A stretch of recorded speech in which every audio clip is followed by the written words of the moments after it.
what changes were made in the law that made you want to go from one location to another? Good question. Love of Law, Los Angeles.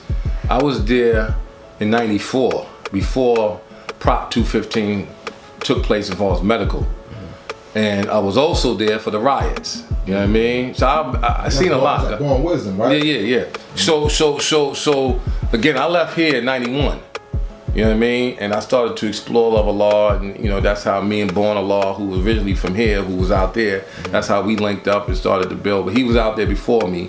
But at the same time, I started to get out there and do certain things. Now, because of where I come from, meaning here, my mentality is no matter where I go on the planet, it belongs to me. You know what I'm saying? The whole thing. So my mind was that out there they do things differently. You know what I mean? Out here they do things. No, there's only one way you do it, the right way. So that's another reason. Now, going back to that question, what was the question again? Well, what was the law changes in the law that made you relocate from? Right. So what I started to see is that this hemp thing, from hemp, the farm bill, to medical marijuana, to cannabis and all the ancillary products, made me say, you know what? I need to forecast what's about to happen going back home. I started to look at various states and study what they were doing. I started to pay close attention to Georgia, right? Has the most strictest hemp or cannabis laws there is right now. Of course, that's going to change though, because we're going to change it, right? We're going to have to change that. And we are changing it. And I started to see that they had a program in 2015 called the Haley's Act. Is that where they deregulated? No. The Haley's Act was dealing with a Caucasian little girl who had a lot of epilepsy issues, and it was a representative, a politician, who created the law, right, for low THC oil, right. And when I started to see that, if he created the law, he's retired now. He just retired, I think, either last year or early this year, and now he's the only one that manufactures this oil, which means he's reaping the benefits of the law he wrote. Now, my lessons tell me that there's rules and regulations, there's laws and order. Well, I know I'm not writing the rules, but I'm gonna be regulated by the rules who wrote them, right? So I had to say to myself, the only way I'm gonna be able to manifest what I need to manifest in terms of Georgia, I got to be in Georgia and study them, as the lessons tell us to do, to study every square inch.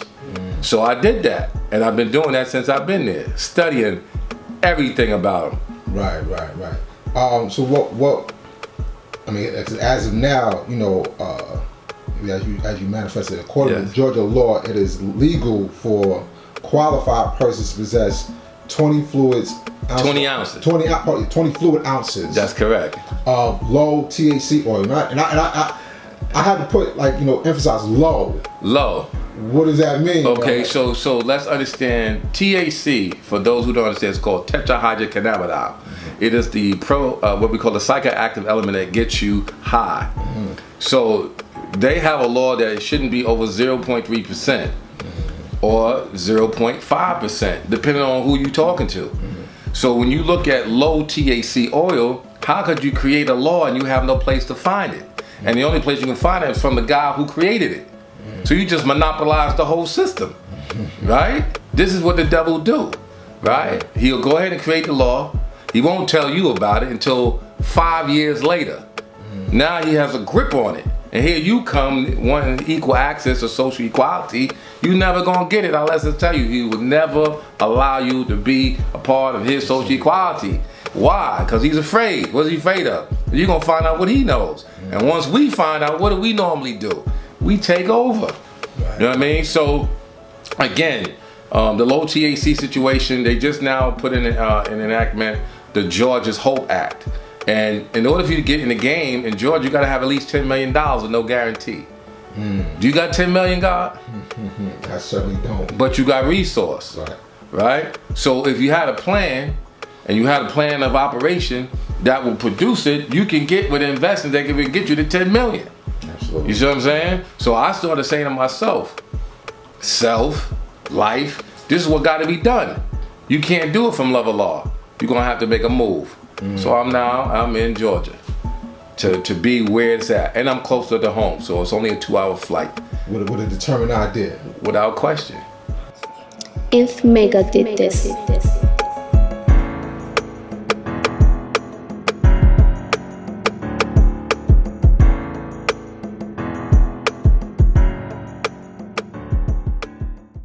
Peace. In celebration of each other, we support each other's hustle.